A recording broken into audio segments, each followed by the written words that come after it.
When fear burns away, courage. The house was on fire. Huge flames were engulfing everything.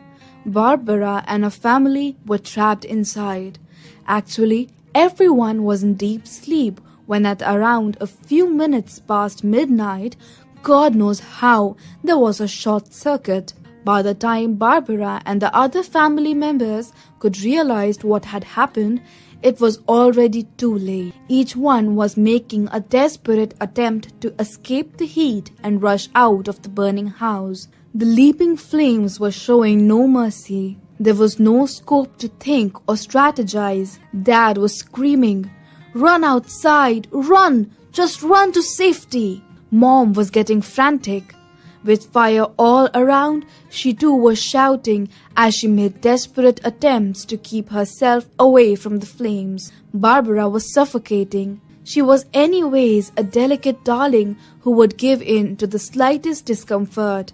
Bearing the extreme heat and facing the fierce flames was almost a near-to-death experience for her. The neighbors woke up as they heard the screams. Almost everyone who lived in the lane was out in the lane. Someone from amongst the crowd called up for the fire brigade. However, as the flames leapt high, there was little scope for waiting for someone to come and rescue. If they could not move out in the next couple of minutes, suffocation and heat would surely not let them survive. The thought of being charred alive was so terrifying. Frail in body and timid at heart, the ordeal was too much for Barbara. She desperately prayed to safely come out of the house. With the front door jammed, everyone was literally trapped. But life is too precious to be lost to helplessness. As there seemed to be no other option to escape, Dad pushed everyone towards the balcony. Fortunately, as they were on the ground floor, so the balcony was not too high, but the height was also not comfortable enough for a jump. As they were still preparing their mind, some more flames leapt up hungrily to devour the family. Before they could analyze much, all three had already jumped off. The involuntary defense mechanism that tends to protect life at all cost had taken over. Fortunately, the fire tenders had arrived just in time, and they had laid nets assuming the jump. The three of them fell on the net. Mom fainted in shock and Dad sprained his back. His injury looked serious as he could not move on his own. Barbara, however, was quite safe. They had barely heaved a sigh of relief before Dad screamed out, "Daniel! Where is Daniel?" He made an unsuccessful effort to get up and then collapsed with pain. Barbara froze with fear.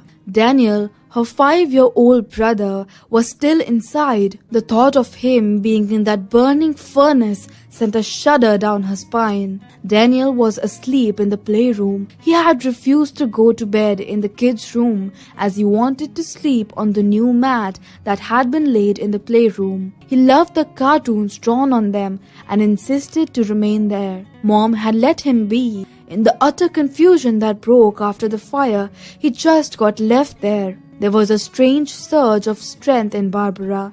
Some firemen were rushing towards the house as some tried to douse the flames. Barbara knew it was already very late for Daniel. The firemen would take a lot of time to locate him as they did not know where to find him. It could be crucial for his life. She had to go back to the house.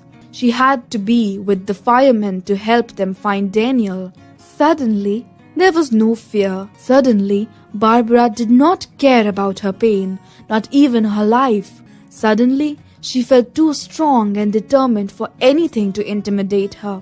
Barbara rushed to the firemen. "I am coming with you," she shouted aloud. "No, you cannot. It is very risky," the firemen shouted back. "I know where my little brother is. You will not be able to find him alone. If I help you, you can get him faster and save him." For a while, the firemen were not sure of what to do. 12-year-old Barbara's face was beaming with confidence. The determination in her eyes was too strong to resist. The firemen decided to take the call.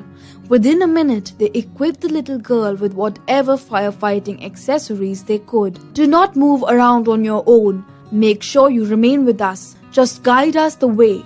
We will take care of everything. It sounded like an invincible team going for a bound-to-be-victorious mission. Soon they were in the playroom. Daniel had fainted due to suffocation. Fortunately, the fire had not reached the room and he did not have burn injuries. Fighting the flames and coming out was not easy, but it did not seem difficult either.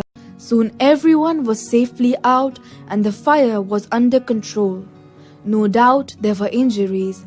There were losses of money and property, but what everyone gained, especially Barbara, was an achievement of the lifetime.